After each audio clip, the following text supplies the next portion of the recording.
this particular meeting is going to be very interesting and very inspirational to these journeys which makes you very inspirations for your life. And ఖచ్చితంగా నేను చెప్తాను, మేము కూడా ఖచ్చితంగా ఈ particular next meeting మేము కూడా మంచి జర్నీస్తో దీనిలో మేము ఉండే విధంగా మేము ఉంటామని చెప్పి ప్రతి ఒక్క మైండ్ సెట్ అనేది మీకు డాక్టర్స్ చేత ఇక్కడ ఉన్న ప్రతి ఒక్కరితో మీరు ఇన్స్పైర్ అయ్యి ఈ పర్టికులర్ ఈవెంట్ అనేది వెళ్ళడం అనేది జరుగుతుంది.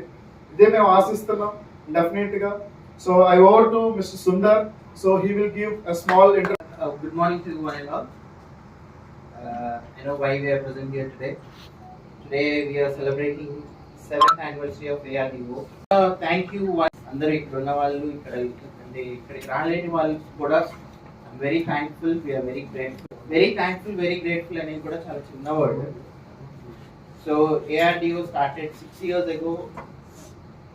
Sandeep చెప్పినట్టు in a very small place.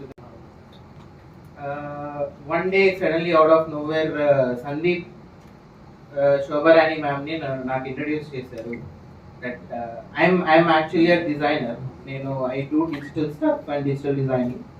So మనకి ARDO కోసం ఒక లోగో రెడీ చేయాలి, నాకు కాంటాక్ట్ అయ్యారు. అప్పుడులో I have no idea what is muscular dystrophy. ఒక ఎన్జిఓ అంటే ఐడియా లేదు, ఒక మస్క్యులర్ డిస్ట్రోఫీ అంటే ఐడియా లేదు. ఈ వ్యాధి యొక్క పరిణామాలు లేదంటే ఈ వ్యాధికి మెడిసిన్ ఎట్లా ఉంటుంది అనేది కూడా నాకు ఐడియా లేదు. బట్ ఐ సా శోభారాణి గారు అండ్ నేను ఫస్ట్ తనతో మాట్లాడినప్పుడు కూడా తన సిచ్యువేషన్ నాకు తెలియదు. లేటర్ నేను ఒక రోజు తనని కలిసి తనని చూసి తన solely because of her goal, తన లైఫ్లో తను ఏమి establish చేయాలనుకుంటుంది, what she wants to achieve, what her goal is. I wanted to help her in whatever ways I can.